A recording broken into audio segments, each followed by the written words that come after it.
Hey guys, welcome back to another video. We're doing some more preventative maintenance on the truck today. We're going to be replacing the coolant in my truck today. Let's jump into it. Starting off with what you're going to need: a funnel along with something to catch the old coolant in. Obviously the coolant, I went with the Peak original Asian vehicles. This is what was recommended. Some extensions with your socket, as well as a 10mm socket, and some pliers or some channel locks in case the drain plug is a little tricky. Some gloves as well as eye protection are always nice when doing a job that involves fluids that can irritate your eyes or your skin.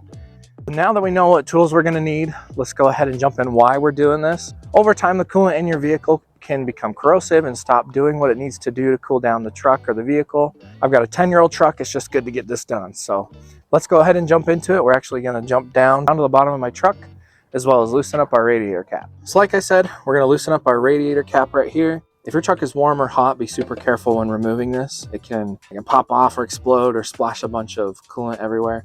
I recommend letting your truck cool down. Let it cool down for a little while, and that way you can make sure that you're able to remove this safely and not get a bunch of stuff in your eyes or on your skin. And now that we got the radiator cap taken off, we're just going to set it to the side here. We're going to crawl under our truck.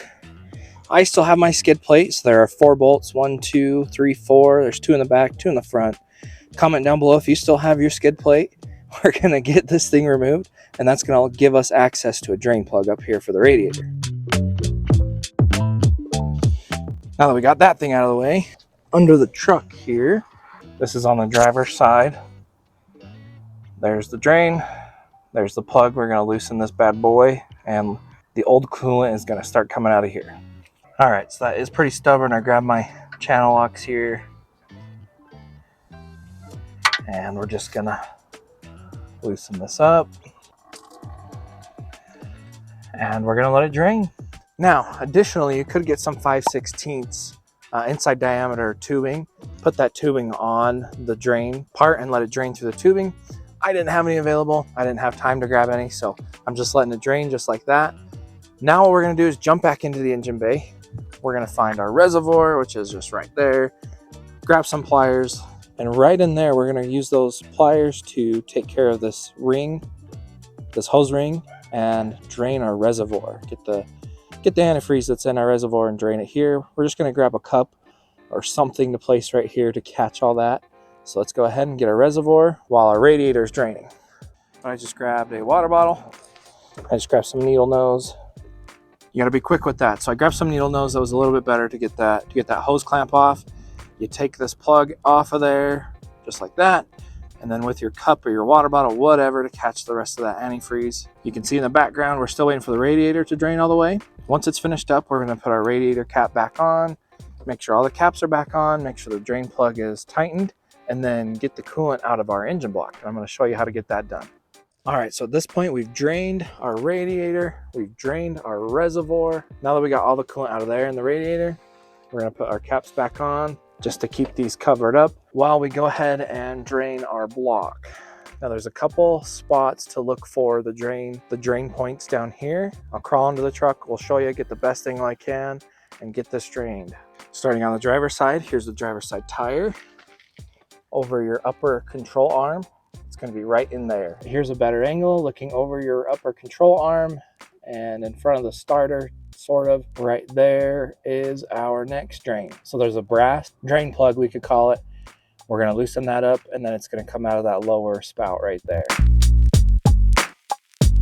All right, we got the driver's side drained. That took a little bit of patience, but with the extensions and the socket, we were able to loosen that up, drain that driver's side. And I'm going to jump into the video and tell you guys, you might also need one of these universal, I don't even know what you'd call that, a wobbler. It wobbles back and forth. I use this on the driver's side drain plug down here. It helped me get into the tight corner with the 10mm socket and loosen up that drain plug on the driver's side block down here. So jumping into the video now, you might also need this tool. It was helpful to get this job done. We're going to jump on the passenger side now, drain that side of the block, and then we're almost done. Basically just got to fill it up, get it up to temp, and go from there. Okay, so we're going to look over the rear of this upper control arm, and just like on the driver's side, that's exactly what it looks like. You got that brass drain plug there. You unscrew it, let it drain out of that bottom part, and then you've completely drained your engine, your radiator, and everything else of coolant. Just kind of giving you an inside look here. I've got my extension on the drain plug. There, we've loosened it up and it's just draining into that pan. All right, so check this out. We've drained our radiator, we've drained our reservoir, we've drained the passenger side of the block, the driver's side of the block. We are all drained. I'm gonna quickly say, be responsible. If you do spill, clean it up. This stuff is toxic to pets and yourself, as well as discarding the old coolant. Make sure that you're taking it to a certified place to get it recycled and taken care of properly. Now moving on, now that we've drained everything, we gotta refill it, right? So we've got our funnel, we've got our antifreeze. I grabbed 2 gallons because that's what was recommended, and that's almost what came out of the engine. So the next steps are gonna be filling up our radiator and reservoir here, and then we're gonna start our truck, get it up to temp, get that thermostat to open up so that it can get the new coolant going through the system. Be very careful, keep an eye on the level of your coolant, make sure that it's not running dry or low. Make sure to keep an eye on your temperature gauge as well. If it starts getting a little hot, turn it off, let it cool down, and then turn it back on and repeat that process until we've burped. Some people have said till we've gotten the air out of the engine, out of the radiator, out of all the hoses, and got this thing taken care of. But let's grab our new coolant. Like I said, we're gonna pour some in here before we actually turn the truck on. Now we can jump in the truck, get it started, get it heated up, get that thermostat open so that it gets this new coolant into the system. Notice the air bubble is coming up out of here. I'm gonna check my temperature gauge. Looks like it's coming up to temp, looks great. And this part can be time consuming too. I mean, watching air come out of there, checking your temperature gauge, watching the air come out of there, temperature gauge, all that fun stuff. Just have a lot of patience with it, and we're almost done.